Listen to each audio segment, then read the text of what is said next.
Je suis même sûr, ça sera une assemblée de rupture. Moi, on a certitude. Assemblée d'innovation aussi? Ah, bien sûr. Vous savez qu'il y a beaucoup de choses à faire dans cette assemblée. Aussi bien au plan de la gestion, l'administration, mais également l'exercice des compétences dévolues à l'Assemblée. Je crois que tout est à faire. Donc forcément, rupture, innovation et surtout beaucoup de prises d'initiative de la part de l'Assemblée qui ne doit plus être une institution de réception, mais une institution qui a son couloir propre et qui doit pouvoir jouer un rôle conformément aux attributions que la Constitution lui reconnaît. Lan mooy bees assemblée bi pour yow. lépp. faram fàcce ko. lépp assemblée li ñu fiy def yëpp assemblée dafa bëri compétence mais je crois que ci lépp muy ci procédure législative bi vote des lois contrôle de l'action du gouvernement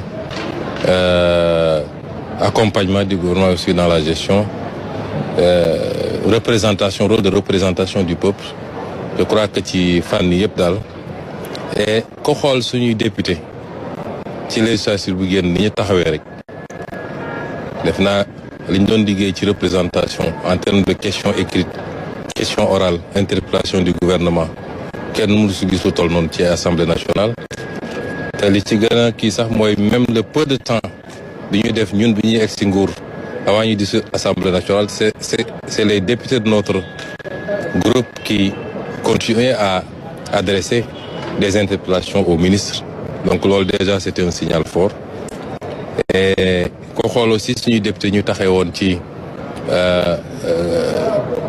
nombre de initiative de la loi même si c'était bloqué systématiquement li nga xam ni kon qui peut le plus peut le moins su doon ñu ngi doon def loolu bi ñuy nekk une minorité à l'Assemblée nationale tey bi ñu yàlla dénkee majorité je crois que li ñu bëggoon def te mu jafe parce que yoruñu lenge yi dañu woon Sénégalais yi ni loolu noonu la Assemblée nationale war a doxee comme ni ñu koy wonee bi ñu nekkee ci pouvoir exécutif ba léegi defe naa ci orientation ñu joxe ni nii la nguur wala doxee.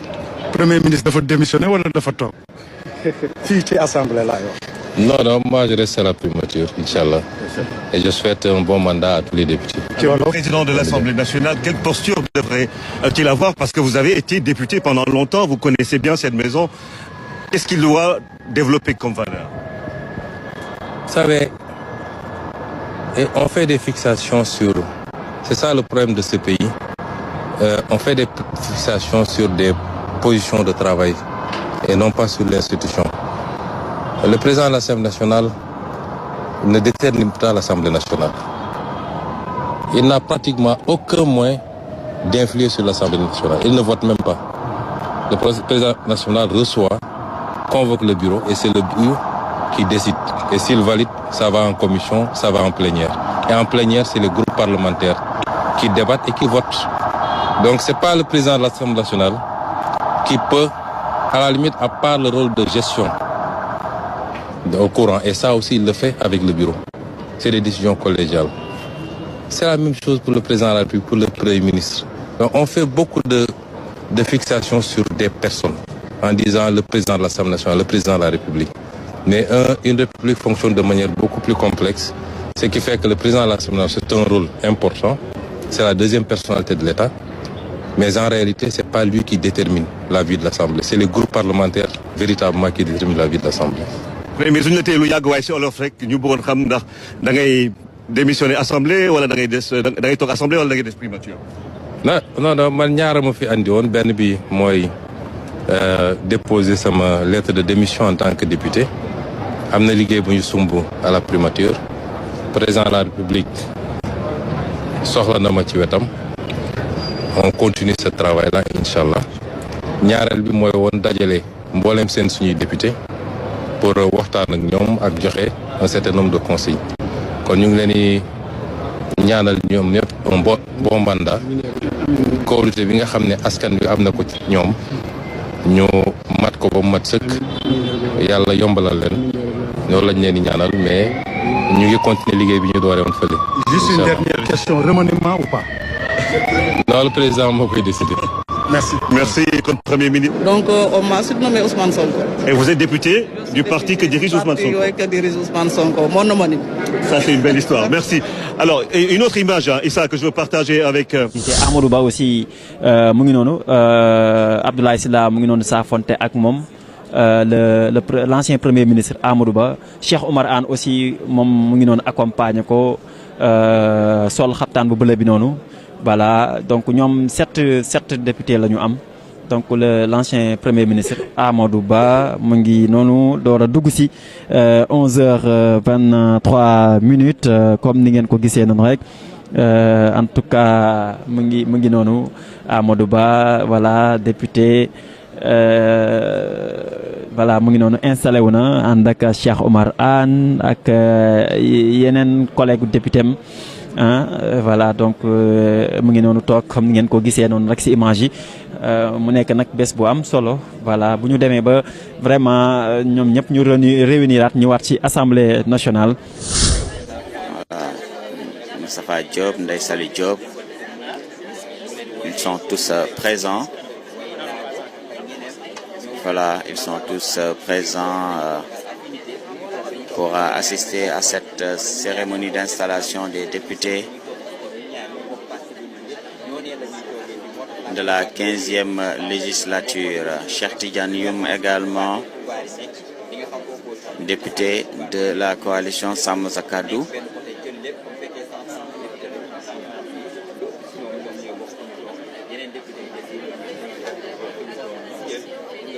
Anta Babacar Ngom également, elle est présente.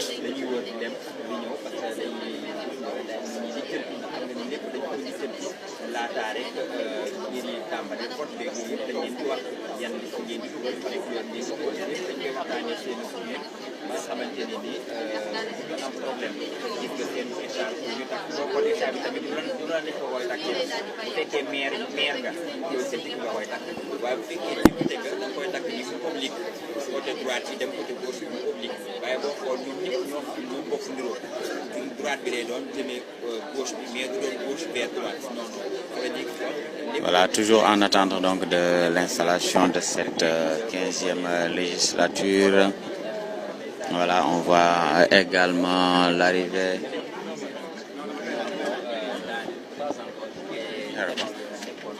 Donc déjà nous voyons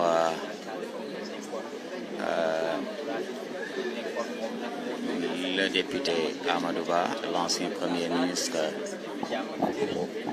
présent donc dans cette salle.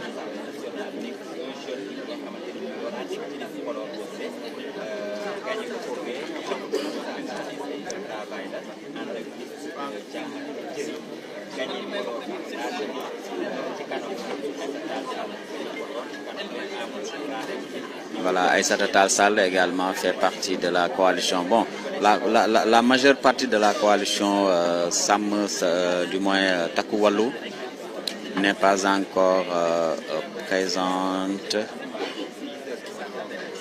On attend toujours donc leur arrivée. On voit Tafsir Thioye de la coalition Soppi Sénégal. Voilà, le ministre du Travail est déjà sur place. Voilà, le ministre du Travail, il est déjà arrivé. C'est lui qui va assister donc cette cérémonie d'installation. Bobo Diémé va assister à cette cérémonie d'installation. Nous voyons la présence d'Amadou Ba Codé. ma bàyyi la tuuti ak mbokk internet yi. waaw incha allah le temps que ma. waaw compléter juste ñëwaat. d'accord d'accord. on nous signale déjà l'arrivée de Amadou Ba. Amadou Ba waaw ancien premier ministre. waaw ak Cheikh Omar Anne.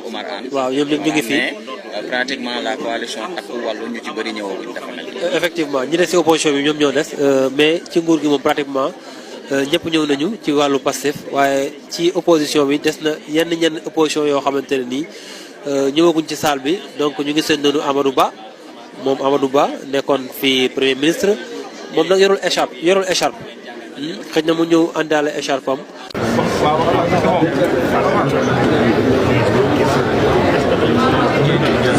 bañ ministre président Macky Sall waaye principe ak article 109 bu règlement intérieur.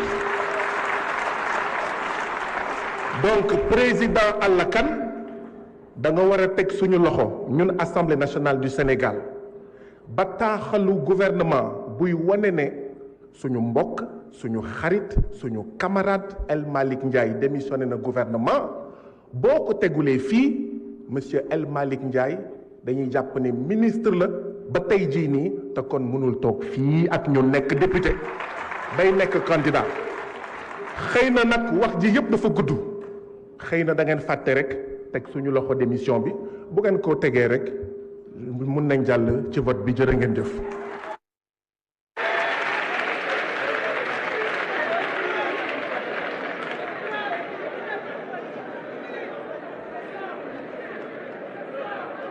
Monsieur le Président, chers collègues, honorables députés, je voudrais, avant mes propos, profiter de cette première intervention pour féliciter tous les collègues ici présents et souhaiter un mandat vraiment plein de succès, un mandat fructueux et qu'ensemble, qu'on puisse atteindre nos objectifs au sein de l'Assemblée nationale pour le bien du peuple sénégalais.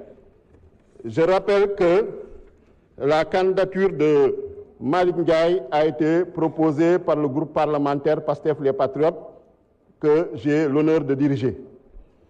Et que M. Malick Ndiaye, avant de présenter sa candidature, nous a remis copie de sa démission du gouvernement, ici présente, que je vais vous lire. Monsieur Malick Ndiaye, ministre des Infrastructures et des Transports terrestres et aériens, sous couvert de Monsieur Ousmane Sonko, Premier ministre et chef du gouvernement, à l'attention de son Excellence Monsieur Bassirou Diomaye Diakhar Faye, président de la République, démission de mon poste de ministre des Infrastructures et Transports terrestres et aériens. Monsieur le Président de la République, par la présente, je vous fais part de ma décision de démissionner de mes fonctions de ministre des Infrastructures et des Transports terrestres et aériens. Je tiens à vous exprimer ma profonde gratitude pour la confiance que vous avez bien voulu placer à ma modeste personne tout au long de l'exercice de cette noble responsabilité. En vous renouvelant mes remerciements et en vous assurant de ma disponibilité à servir notre pays sous d'autres formes, je vous prie d'agréer, Monsieur le Président de la République, l'expression de ma très haute considération. Dakar, le 2 décembre 2024, Monsieur Malick Ndiaye. Donc, effectivement, notre collègue Guy Marius Sagna a bien raison de rappeler l'article 109. Nous le remercions pour sa vigilance, mais M. Malick Ndiaye a bien déposé sa démission comme ministre de la République et nous en avons pris acte et nous l'avons constaté. Je vous remercie.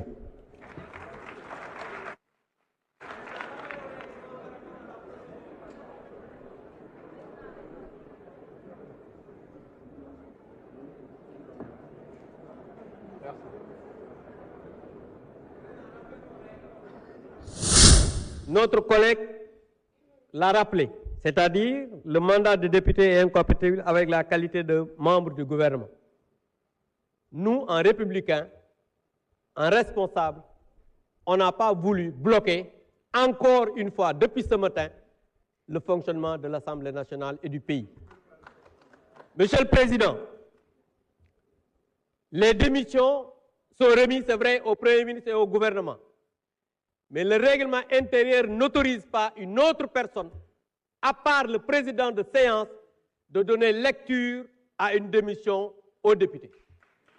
Donc nous, en tant que parlementaires, Monsieur le Président, nous ne reconnaissons pas cette lecture que notre collègue Ayib Daffé a fait ici et nous exigeons que le président de l'Assemblée nationale, en bon droit, en respectant le règlement intérieur qui nous amène ici, de suspendre cette séance et de régler ce problème. Les démissions sont remises, c'est vrai, au Premier ministre et au gouvernement. Mais le règlement intérieur n'autorise pas une autre personne, à part le président de séance, de donner lecture à une démission aux députés. Donc nous, en tant que parlementaires, Monsieur le Président, nous ne reconnaissons pas cette lecture que notre collègue Ayib Daffé a fait ici et nous exigeons que le président de l'Assemblée nationale, en bon droit, en respectant le règlement intérieur qui nous amène ici, de suspendre cette séance et de régler ce problème avant de régler le problème. Je vous remercie. Le candidat proposé par le groupe parlementaire Pastef les Patriotes au poste de président est M. Malick Ndiaye.